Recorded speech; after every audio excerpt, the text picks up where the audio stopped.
Hi, I'm Hari Srinivasan, an anchor and correspondent for different PBS programs like The NewsHour and Aman Porn Company and Take on Fake, and you're listening to The Soul of Life.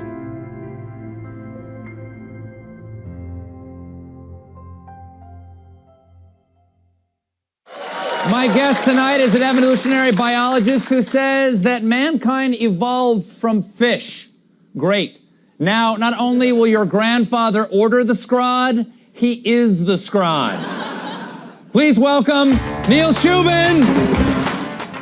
Today on The Soul of Life, I speak with Neil Shubin, author of Your Inner Fish, a journey into the 3.5 billion year history of the human body, and Some Assembly Required, decoding 4 billion years of life from ancient fossils to DNA. You know, how did fish evolve to walk on land? What are the details of how that process happened? One colleague of mine removed a rock, saw the tip of the snout of a fish, and it just wasn't any fish. It was a fish with a flat head. And they knew if it was a fish with a flat head, it's almost certainly going to be one of the kinds of creatures we're looking for. A paleontologist, evolutionary biologist, and popular science writer, Neil Shubin is best known for his 2004 co-discovery of Tiktaalik, a fish fossil that is the first evidence of so-called bridge animals with features that show the evolutionary transition between swimming fish and all other land animals. You know, just type Tiktaalik rosia in like Google, you'll see Google images. It's about 4 feet long. It has a flat head with eyes on top, has scales and has fins. But if you look inside the fins, what do you see? You see a bone that corresponds to our upper arm, the humerus, our forearm, the radius and ulna, even parts of wrists and digits in a fin. When he's not making the discovery of a lifetime in the Arctic, Dr. Shubin teaches comparative anatomy to medical students. You know, so I'd hang out around the dissection tables and work with them. Inevitably, they'd say, "Hey, Dr. Shubin, what kind of doctor?" And I'd be like, "Oh, I'm a fish paleontologist." They're like, "Whoa, I want my money back." Neil guides us through a fascinating tour of the history of the human body. It becomes clear that many of the muscles and nerves and bones I'm using to talk to you with, and many of the muscles and nerves and bones you're using to hear me with right now, are originally traced to gill structures in sharks and fish. And we know that. I can produce the data. You know, it just sounds so crazy. We talk about the remarkable building blocks inside DNA that are common to all living things, which is the topic of Shubin's latest book, Some Assembly Required. A lot of biology means using the old to make the new. Neil's passion and curiosity for how nature has formed us is contagious, and it was a joy to listen to him speak of the awe and fascination he has for this amazing body of ours. Inside of us, each of us, we have history. You know, billions of years of history inside of us that connects us to other creatures. Welcome to The Soul of Life. I'm Keith Miller, and this is episode 12 of season 3, Neil Shubin and Your Inner Fish. What you have with Tiktaalik is an animal that's right at the cusp of the transition between life in water and life in land, the fish-amphibian transition. Okay, if I used to be a fish, then I was a monkey, now I'm a man. What am I next? Could we turn ourselves back into fish? Because I'd love to be a shark. Yeah, right. I'm Keith Miller, and my podcast, The Soul of Life, is here to help you remember who you really are. I'll bring together people who have gotten off their treadmills. I'll have conversations with athletes, musicians, doctors, scientists, healers, and entrepreneurs to discuss the fascinating edges of our knowledge in neurobiology, psychology, and physics. This is The Soul of Life. Have you ever been in a position where you know that you or your family member really needs emotional support or marriage enrichment, but you find out how expensive it is to get access to high-quality, out-of-network professionals? Well, I've created the Soul of Life community just for this. At community.souloflifeshow.com, you can join for free and be part of a network of caring and supportive people having conversations that can bring healing to your soul. It's there that you'll find access to psychoeducational courses to deal with stress, anxiety, and relationship conflict. For example, right now I'm offering a 7-week immersive course for couples called Mindful Marriage that walks people through a mindfulness-based stress reduction curriculum I designed that really gives couples in conflict a map towards stability, trust, and deeper intimacy. Just go to community.souloflifeshow.com, check out the courses, and join for free to be part of the Soul of Life community of learners and soul seekers. Dr. Neil Shubin is a paleontologist, evolutionary biologist, and popular science writer best known for his co-discovery of Tiktaalik rosia with Ted Deschler and Ferris Jenkins in 2005, one of the most compelling so-called transition fossils that fills in important gaps in the skeletal record of evolutionary history. Tiktaalik is technically a fish, complete with scales and gills, but has a triangular flattened head and unusual fins. Its fins have thin ray bones for padding like most fish, but they also have sturdy interior bones that would have allowed Tiktaalik to prop itself up in shallow water and use its limbs for support as most four-legged animals do. Those fins and a suite of other characteristics set Tiktaalik apart as something special. It has a combination of features that show the evolutionary transition between swimming fish and their descendants, us, the four-legged vertebrates. Neil and I are going to talk today about the rigors of fossil hunting, biologically interesting names that he's giving me to describe the life and behavior of teenagers, and what it's like to pursue something he's believed in on faith for years, but was able to confirm it with his own two eyes. Dr. Neil Shubin, how are you today? It's great to be with you. Great to be here. Thanks for having me on. Yeah, you're welcome. So, I read your book and was really taken by it. Your Inner Fish, A Journey into the 3.5 Billion Year History of the Human Body. Great book. Congratulations. And congratulations, of course, on your 2005 co-discovery. And I'm just curious what that's been like for you, that journey of paleontology, human anatomy, and discovery. Well, so it's funny when you think about it. I've been doing a couple things. I was doing a couple things at once that led to me writing Inner Fish. I mean, the first was I was teaching anatomy to medical students at the University of Chicago Medical School. So I was seeing the body and our own bodies in a whole new way. Dissecting cadavers, teaching students about the structures. I mean, that really changes you when you see the body like that. You see the internal structures and its complexity and its beauty.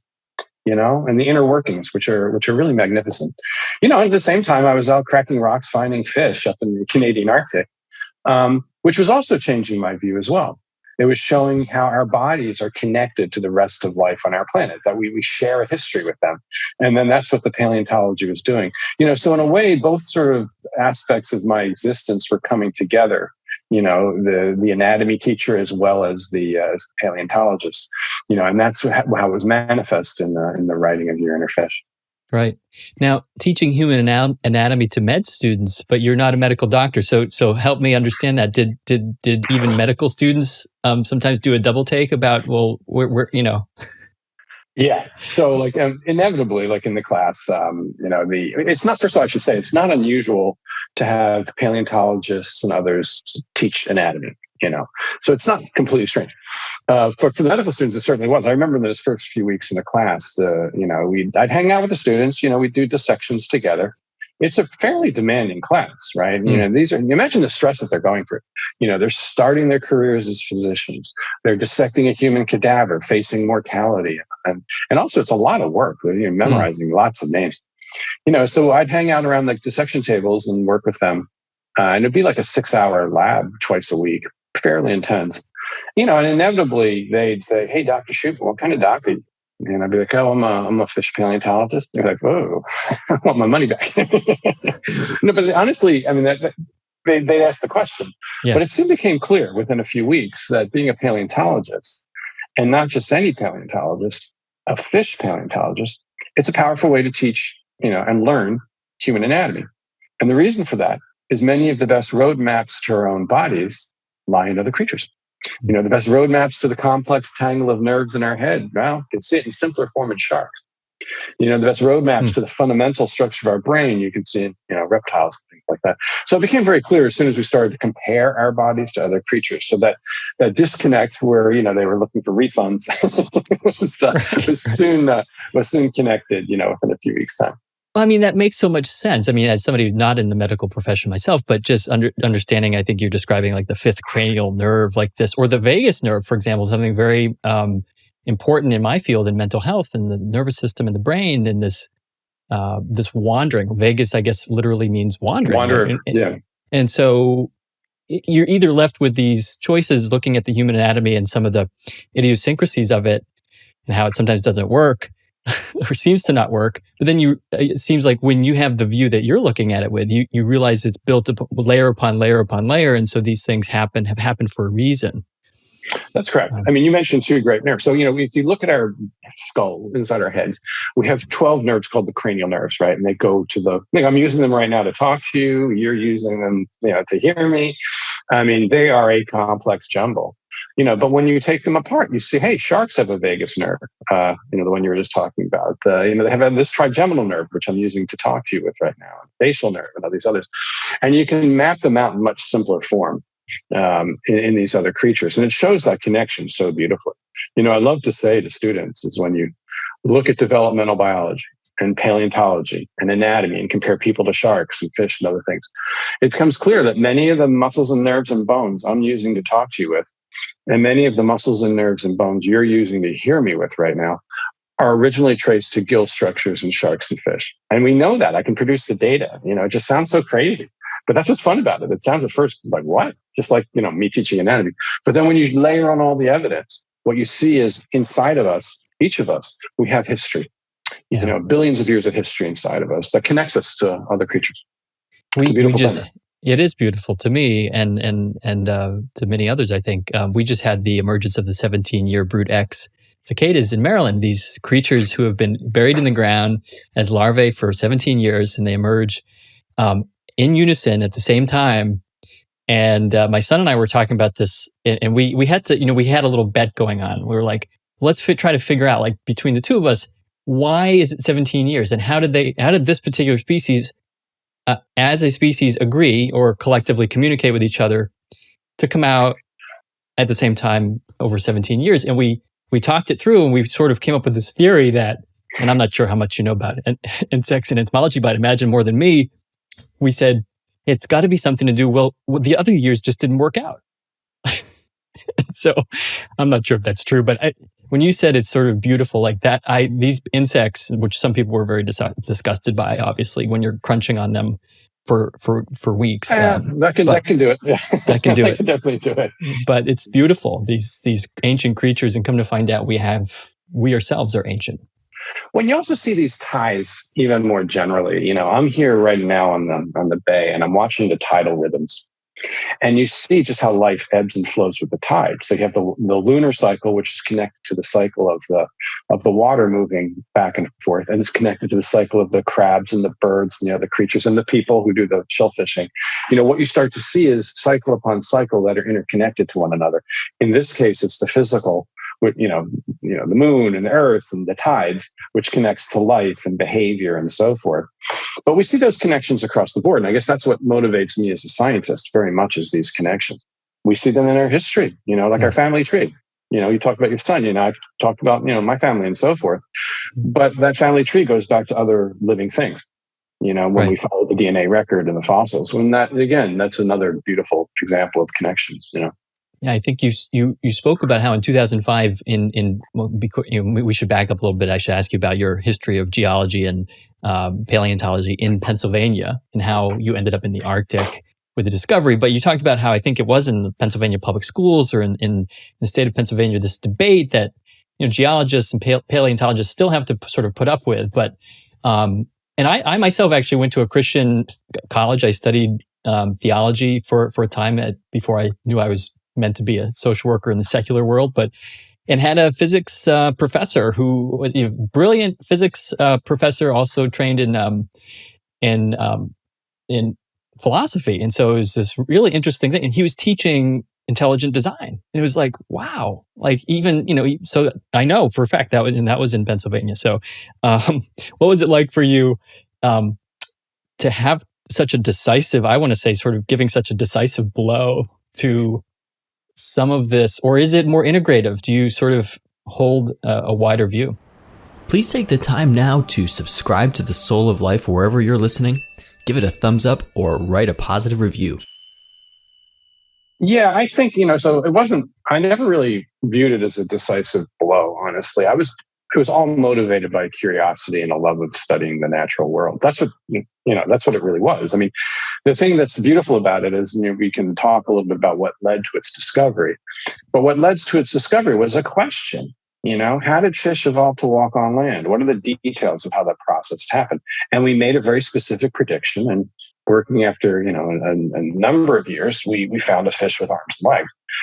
And, with inside its fins, as well as other things as well. So I don't really consider it a decisive blow because the motivation for me was not that at all. The motivation for me was to find, nature and to discover. Although I do have to say that it was frustrating for me.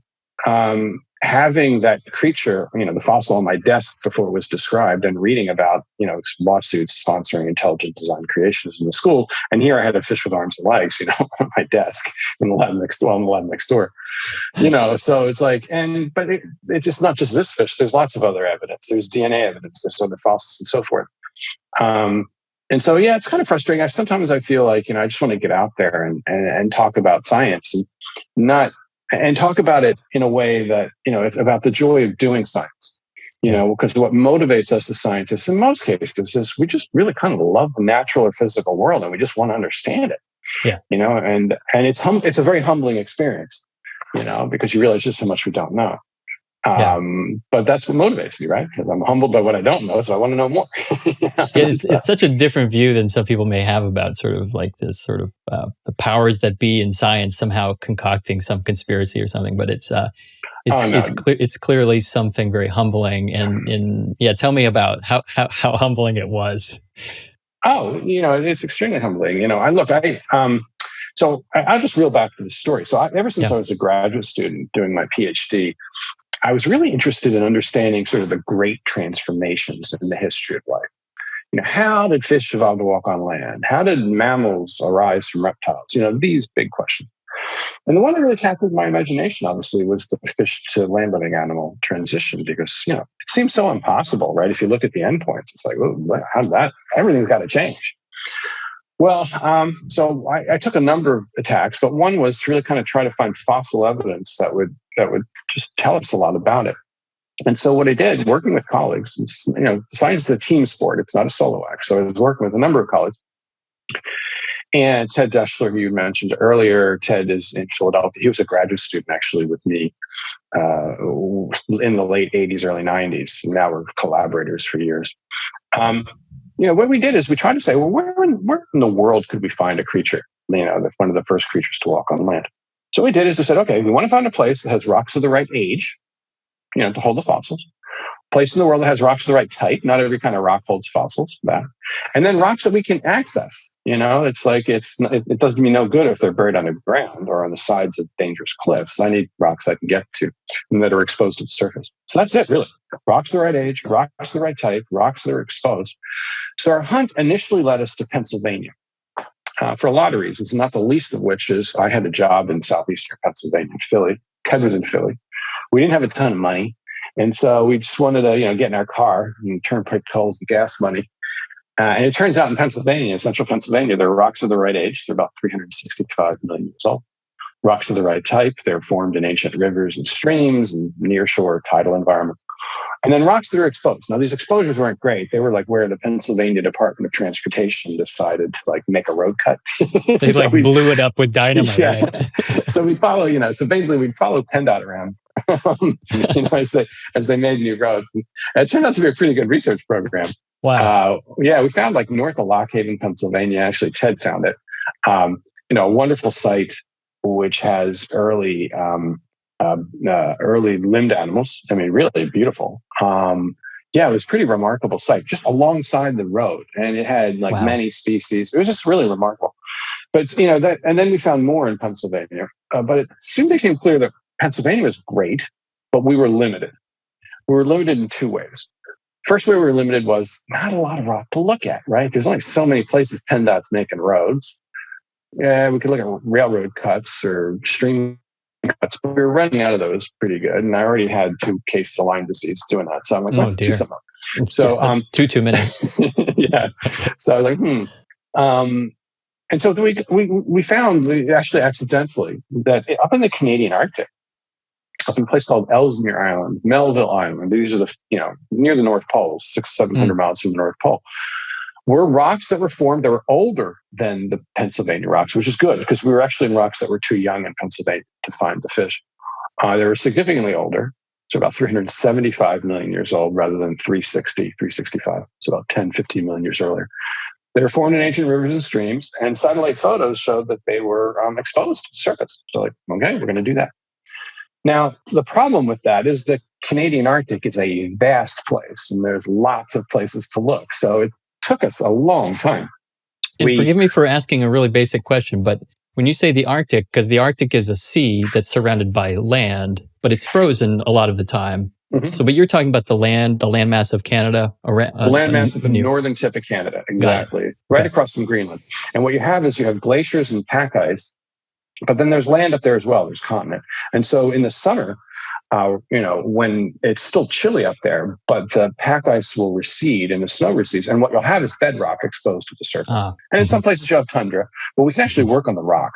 Now it's peppered with, it's a landscape that's pretty much dominated by ice, but there's enough rock to look at. Oh, and the rock's so beautiful. It's red and green. It's a gorgeous landscape when that rock is exposed. Yeah, it looks like the American Southwest, only like with glaciers and things. Anyway, so we started up there, and it took us 6 years looking. Eventually, we found a site, one valley, that one of the students on our expedition, he found a place with like a smattering of fragments of fish bones, like hundreds of them piled one on top of the other. And so we crawled on that site over a number of days and found the layer that those fish bones were coming from. And it turns out they were coming from a layer that was eroding away, hence the fragments. But inside the layer were skeleton upon skeleton of fossil fish piled one on top of the other. So I was like, wow. Okay, so now we have a layer with fossil skeletons. So we exposed that layer. That took a summer. And this is, when you say summer, I mean, it's light 24 hours? It's like 24 hours a day. Yeah. Wow. So so summer up in the Arctic is like, well, we're not working 24 hours a day. You have to worry about safety in that case. I'm wondering how you sleep with that and get into a rhythm.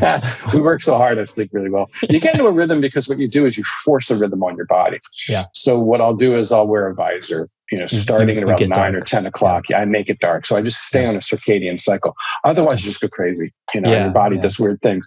So we make a point of staying on a circadian cycle, dark cycle, even though it's just imposed on us. But there's also lots of other tricks too for working up there, because you go long periods of time without finding stuff.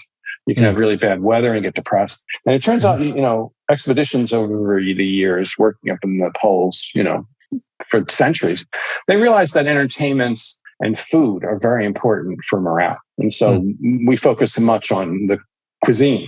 So if you were to come with me, my first question to ask would be like, what's your favorite food? And I'd make sure I had it. And it really does make a difference at the end of a long day.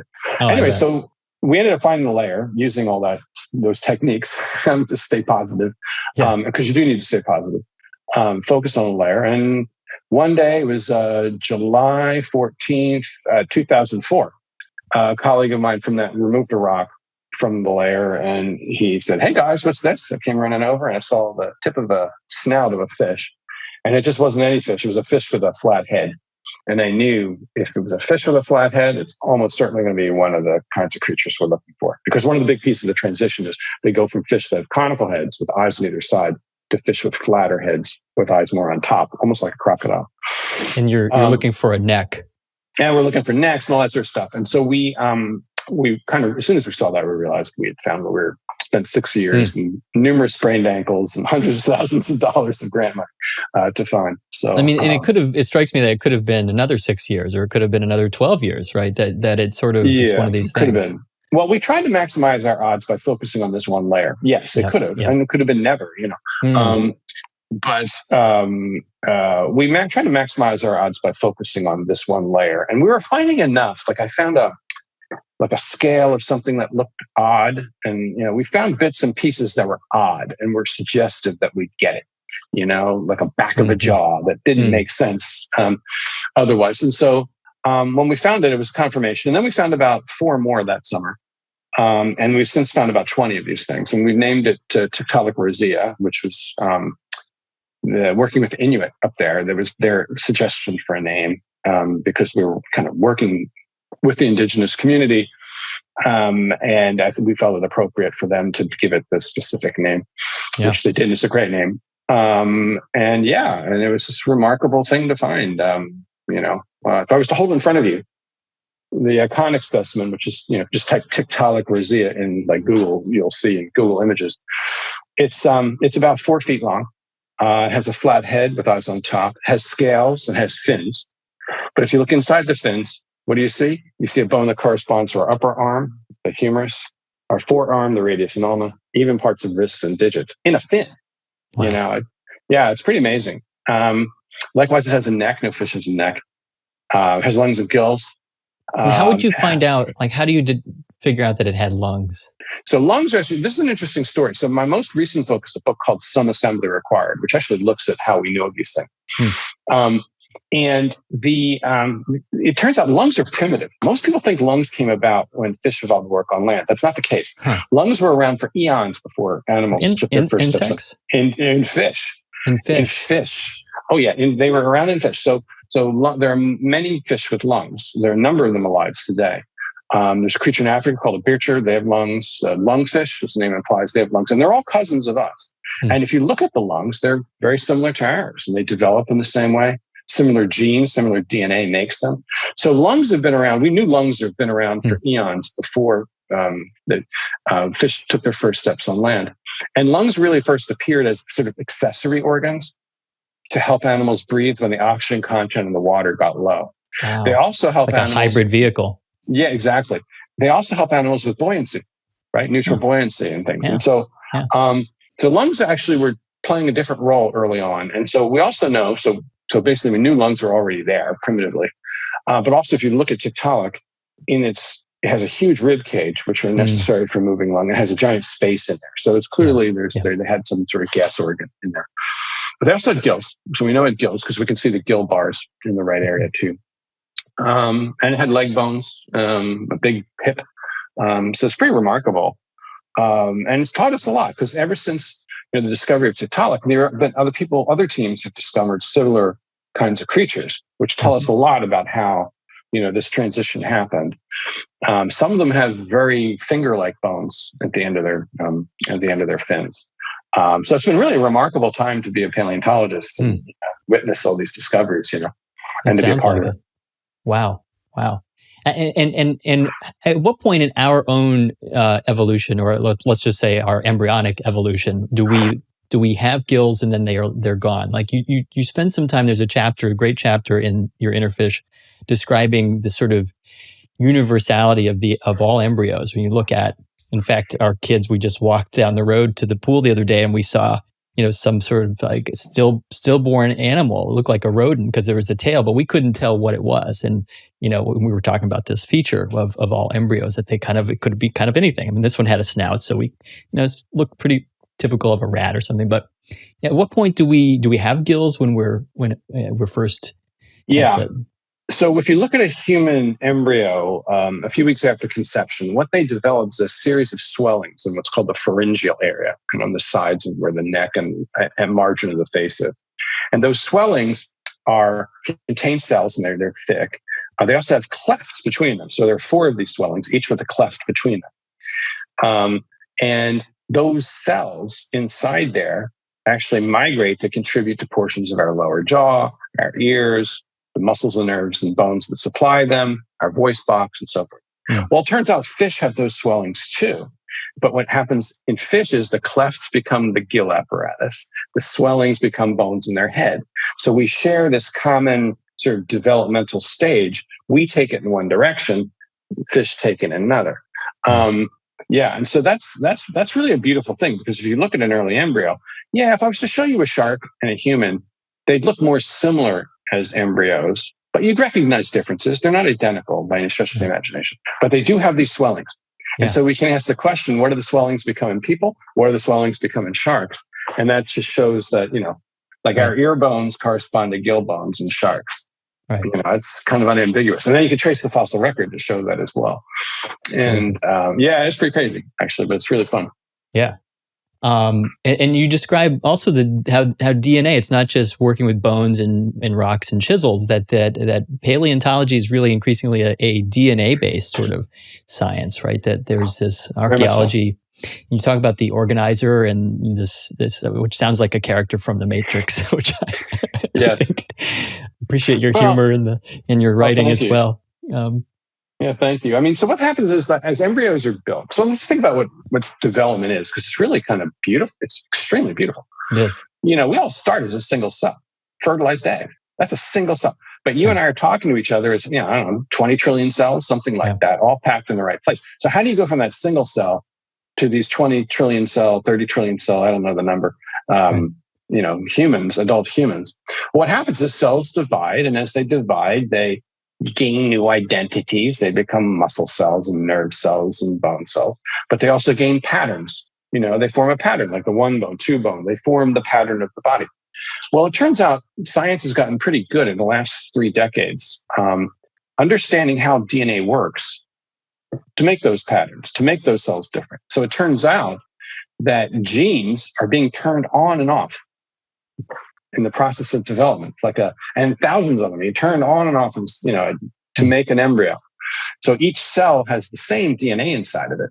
It's just different genes are turned on and off in different ways. So we're beginning to understand what's controlling genes being turned on and off.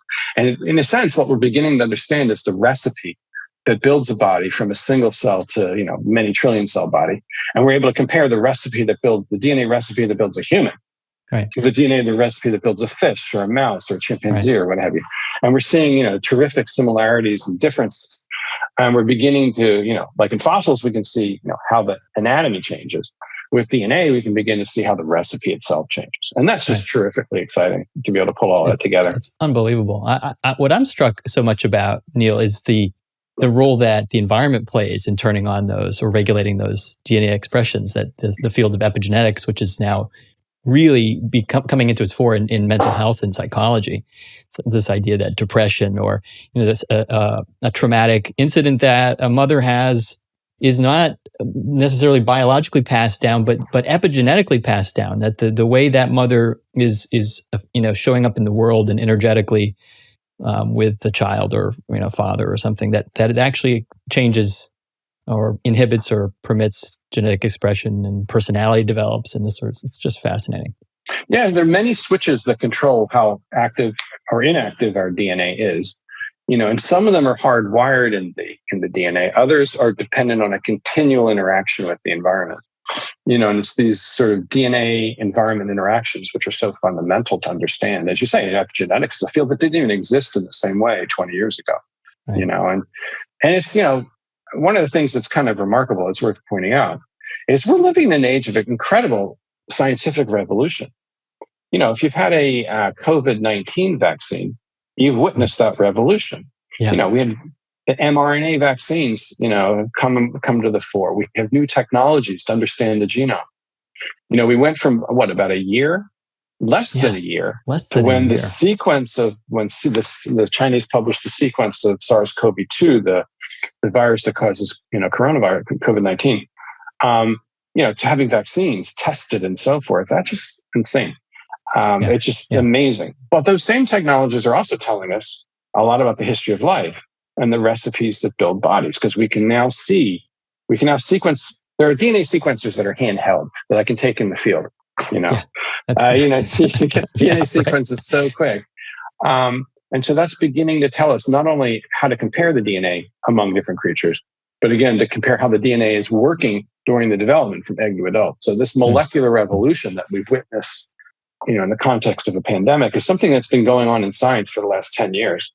We can edit genes, we can change them, we can swap them among species. I mean, it's just incredible. Yeah, that's something I want to talk about in just a little bit, because I think you'd be really interesting to hear comment on where we're going with all of this. But sonic hedgehog is one of these terms that I just think it's a cool term. I'm curious if you can talk about the role of that. What is it? An enzyme? It's in DNA development, or it's in RNA? Yeah, and it's so Sonic Hedgehog was the name of a video game, of course, a video game character, but it's also the name of a gene, and it was discovered in 1993 by 3 different teams. And what it is, it's a gene that makes a protein, and that protein is active during development. So remember, I told you that genes are turned on and off during development as the pattern of the embryo emerges, as we go from a single cell to trillions of cells. We have genes that are turned on and off that are controlling the pattern. Well, one of the really important genes in that pattern forming process is a gene called Sonic Hedgehog, and that gene makes a protein which is active in the embryo, and it does amazing stuff. Essentially what it does is it's turned on in the early developing limb. When the limbs pop out of the body, what they are is they look like little paddles, and then the digits emerge and the bones emerge and so forth. Well, one of the genes that's turned on in the developing paddle is this gene, sonic hedgehog. Well, it turns out it controls the number of genes and their identity, why the thumb looks different than the pinky. It controls that in development. And such that if you look at mutations in sonic hedgehog, what you have are mutations often in the number of fingers and toes. And if you manipulate sonic hedgehog in a species, you get more toes. You can make 10 or 15 toes, right? Right. And so it's clearly, here's a gene that's really important for that recipe. Right. Well, what's neat about it is sonic hedgehog is not just present in people. It's present in mice, it's present in chicks, it's present in fish, it's present in sharks. Right. So it's revealing. It's one window into saying that the recipe that builds bodies is actually shared among people and fish. We're different versions of the same recipe, right? Which is really, really, really cool. Yeah. And sonic hedgehog is part of that. Now, one interesting thing also about sonic hedgehog, the gene, it's not just present in limbs; it's present in other parts of the body. So it's a very universal tool to build bodies, to build our bodies, turned on in different places. So, yeah, it's pretty remarkable. I'm sorry. No, go ahead. No, I'm just saying it's also involved in our evolution quite a bit. So changes in sonic hedgehog and how it's active, where and when it's active, really controls what the body's going to look like. Now, it's one of many genes that do that. It's not the only one, obviously, but it's certainly a major one. Yeah. What would you say is? I mean, can you step back for a second and speculate on like how something like sonic hedgehog even exists in the first place? I mean, what I'm asking is like, is there some sort of link? Do you think there'd be some sort of link between what we're finding in quantum physics, like sort of fundamental forces in whether it's the same thing that creates a black hole is somehow forces in that are fundamental in chemistry and physics that just happen to be like able to create a sonic hedgehog gene? Is it something like that, or is it something more like specific to temperature of our planet, temperature of body, or environmental factors? Oh, it's a lot more prosaic than that, I think. I mean, that is, I can trace the sonic hedgehog in us to the sonic hedgehog in sharks, but guess what? You could trace it to the hedgehog gene in flies. And that hedgehog gene you can trace to another antecedent. So what we see in biology is more historical antecedents that can be traced. So you have something it's almost like the lung story, where something is used in one way in an ancestor and it allows new opportunities. What you had is a hedgehog gene in creatures like flies and worms, which was used in some function in the body, but it already exists. And so much of evolution is not inventing new stuff. It's using old stuff in new ways, repurposing things. So sonic hedgehog has been repurposed, or it came about as repurposing, using old things in new ways. And that's the story of the book I just wrote, Some Assembly Required. It's about the repurposing. And we see that over and over again, that biology really, it's hard to understand biology, why animals look the way they do, and people included, without understanding history. And understand how things have been repurposed from flies and worms all the way to people. And that history of repurposing and duplicating and co-opting new functions and tinkering is really important. So basically, a lot of biology means using the old to make the new is what we do. Using old things to make the new, like a tinkerer does. Right. It happens at the level of DNA, but we also see it at the level of anatomy as well. So I'm reading a book called Scale. I think it's just called Scale. I forget the full title. I should have that, but it's really about how these so-called power laws in mathematics show up in fractals everywhere, right? So the well-known concept of fractals being like maybe the branching of a tree kind of looks like the branching of the aorta in the nervous system, or the branching of or Fibonacci series and so forth. Fibonacci. Yeah. So that just strikes me as the beauty of these layers. You remind me also of. In your book, Your Inner Fish, I never really had the prescience to have this awareness before, but I thank God that our heads are opposite our asses. That wouldn't be a bad thing, particularly if you're a swimmer. That would, you want head forward. Let's put it that way. I mean, I never would have thought of that, Neil. Like, it's like that. There's this thing called the body plan. Yes, and it makes sense. Yeah, and it makes sense. You want the excretion to be at the other end than the eating, and you want, in particular, if you're in a flow, you want the eating to be in leading edge. But you also want your sense organs to be up there as well. The business end is in the front, and there's a reason for that, and that's why symmetry, works so well. Like a period in time where that wasn't the case, where organisms didn't have that notch yet, and they were all what are some of those animals called that still exist? Radial symmetry of jellyfish, cnidarians, things like that, which would be more of a circular plan or something like that. So. Right. Yeah, I'll never look down on jellyfish again, because we owe our nervous system or our we do. innervation to we do to jellyfish very much. Yes, and again, we share a lot with jellyfish. It's like seeing history is like peeling an onion, right? Right. First, you see the primate history when you go and look in our bodies. Then you see the mammal history. Then you see reptile, amphibian, on and on and on and on. And if you start to look at proteins, you can even see it down to microbes. It's pretty amazing. So let's talk about that a little bit. This idea of blobs or slime mold or something that those actually are they're incredibly important to us. Oh yeah, I mean, look, you ask the question. If you want to ask a fundamental question, there's a couple kinds of animals out there, or not animals. There are a couple kinds of creatures out there. There are creatures with bodies and creatures without bodies, and then there are creatures with bodies that don't really have an obvious body plan. And then there are creatures like us, which have not only bodies, but have a very obvious body plan with a left and a right, a head in the front, an anus in the back, and appendages and digits and so forth. So how did a body come about in the first place? Here's what's amazing. If you look at the history of Earth is 4.57 billion years old. We know that from the chemistry of, rocks. And we know that from meteorites and things, that we've studied in the solar system. So there's 4.57 billion years. And life got going pretty quickly on Earth, depending what evidence you use, say somewhere between 4 and 3.5 billion years, life got going in one way or another. And it might have had several starts, might have only had one start, but we got going. For the first several billion years in the history of life and of the planet, it was single-celled organisms. There were no bodies. There were no bodies till about, 700-800 million years ago. And there's a there's a new discovery, tantalizing, of a 800 million year old body. That's significantly older than, it's a sponge-like animal. It's significantly older than people would have thought. But anyway, regardless, for the first several billion years, you had no bodies. You just had single cells. And then at some point, let's say about 700 million years ago, you start to see the first creatures with many cells in their bodies. You ask the question, how did that come about? Yeah, it seems like a big change. Cells come together to make a new kind of individual. That's a new kind of individual, right? It's a big deal. And it turns out that if you look at it, there are proto-bodies out there alive today. But also we can ask the question, what's the DNA that helps bodies be made? Like a body, what does it take? Well, it takes proteins that enable cells to stick together. It takes proteins to enable cells to talk to one another, to communicate with one another, to coordinate in some ways. Well, it turns out versions of those proteins are present in microbes. They weren't invented at the origin of bodies. Versions of them are present in microbes doing what? Well, doing stuff that microbes do. Microbes move about, they interact with food particles.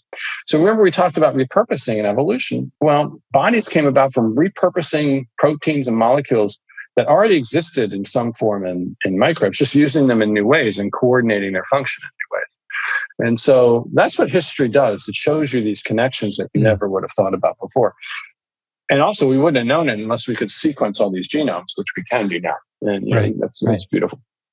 So for all those billions of years, even though bodies are not forming, there's this sort of like soup that's cooking, and where cells are learning to figure out chemical messaging and that sort of thing. And they're talking to one another. And by the way, they're changing the world. They're, changing the atmosphere. They're, so really microbes are the thing, right? To make they make our world possible. They make our bodies possible. Microbes are the hidden secret, right? Do you think paleontology is in biology seeing a renaissance in the last 10 years? I mean, physics used to be thought of, especially in the last century, physics used to be thought of as kind of like the last science, the only science, with some of the discoveries coming in Einstein's time, in those heady days. But would you say biology is in paleontology is getting more attention? Oh my goodness, yes. I mean, we are at a total golden age. That's what, people walk around with doom and gloom and all this sort of stuff. We're in a golden age of science, and paleontology is part of that. The golden age of molecular biology, of discovery, of Mars landers and molecular biology and gene editing and genes and understanding DNA. But paleontology is very much a part of that. And one thing that's really changed in paleontology is, number one, paleontologists have gotten much better at finding fossils. They now know where to look really well. Number two, the technology has enabled paleontologists to do their jobs way better in ways they could not have envisioned 25, 30 years ago. That is, we now have high energy CT scanners, which can zap inside rocks, and we can see the fossils inside rocks. So, like I could take a rock and hit it with a CT scanner and see the fossils inside. And not only that, have those fossils digital. Now I can print them out in 3 dimensions. I can print them out in any size, any color. Wow. I can make it more, I can post the 3D files online. We did that with Tiktaalik. Right. If people, you can go online, you can get the 3D files for the fossil. You can print them out, check them out. I mean, collaboration is happening. Collaboration, connection. So those sorts of things, I think, really have transformed paleontology in a very big way. And it transforms the way we communicate with one another, not just what we can see, but again, I can print the 3D files from a paper, and I have the fossil in front of me.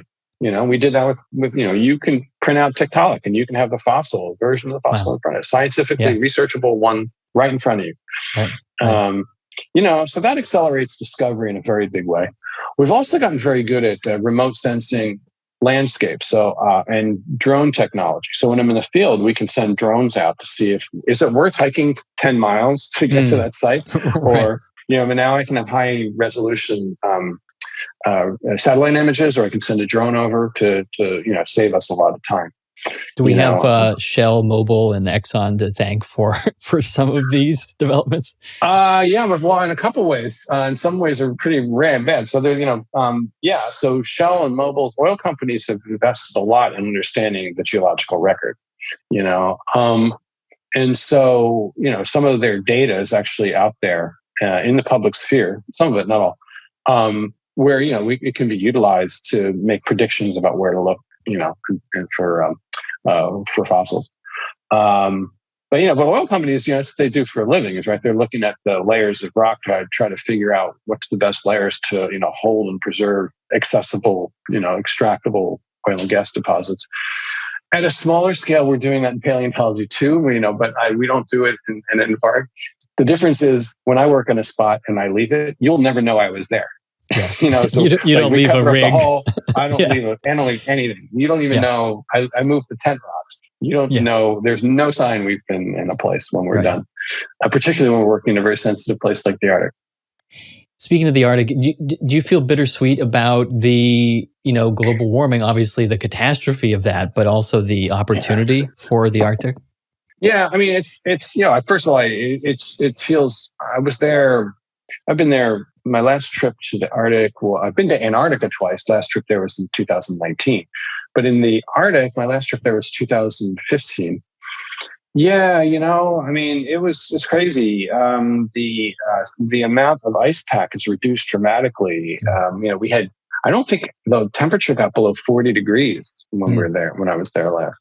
So it was very unnerving, very unsettling. The pace and the rhythm of the place has totally changed in a lot of ways.